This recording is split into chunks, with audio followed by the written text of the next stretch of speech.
the country are bereft of food and a third of the population has fled their homes. But few refugees present a vexing problem as children who escape the conflict alone.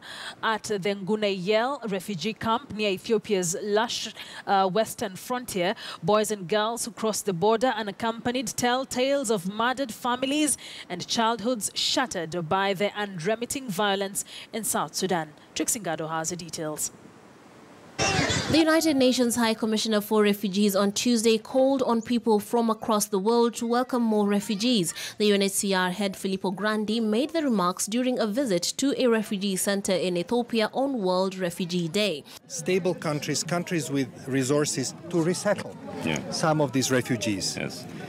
Resettlement is a very important tool to provide the most vulnerable refugees with additional protection and opportunities. This week, the UNHCR said a record 65.6 million people worldwide were forced from their homes due to conflict or persecution by the end of 2016.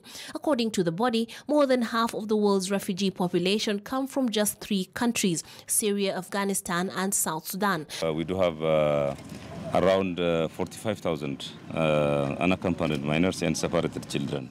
So this is one of the largest actually in the world, and we have all the means to take care of them. We have various actually cares to take care of the unaccompanied minors. Children, they themselves, since they came from South Sudan, they didn't show up their interest to reunify to South Sudan because they had their bad experience in their mind. And whenever we had a discussion with unaccompanied children, their mind is flashing back the bad experience that they had in South Sudan, and they are refusing to reunify with their family, in thinking that if they show up their interest, they will reunify.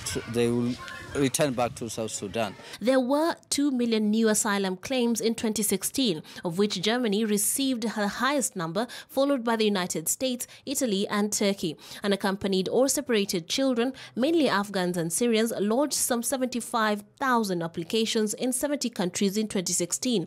But this is thought to be an underestimate because the data is incomplete. South Sudan's civil war has raged on for the past 3 years with such viciousness that parts of the country are bereft of food and a third of the population has fled for their lives. Aid agencies are trying to get children back home with their families, but humanitarians admit with the conflict still raging on in South Sudan, the odds of these children seeing their loved ones again are slim. South Sudan's war, sparked when President Salva Kiir accused his former deputy Riek Machar of plotting a coup in 2013, has been marked by numerous atrocities against civilians despite the presence of thousands of UN peace troops. Around 1.8 million South Sudanese have left the country, marking it the fastest growing refugee crisis in the world. 1 million of those refugees are children, the UN says, and of those numbers, around 75,000 are either separated from their parents or without any family at all. Aid workers say they regularly see South Sudanese children struggling across the border, often with adult strangers, but sometimes by themselves. Plan International and Save the Children have managed to reunite hundreds of youth with their families, but that's just a fraction of the around 31,500 children Ethiopia's Administration for Refugee and Returnees Affairs says have arrived without their parents. Trixie Ngado, KTN News, Nairobi. 41 children became U.S. citizens in Los Angeles on Monday. The group ceremony held aboard the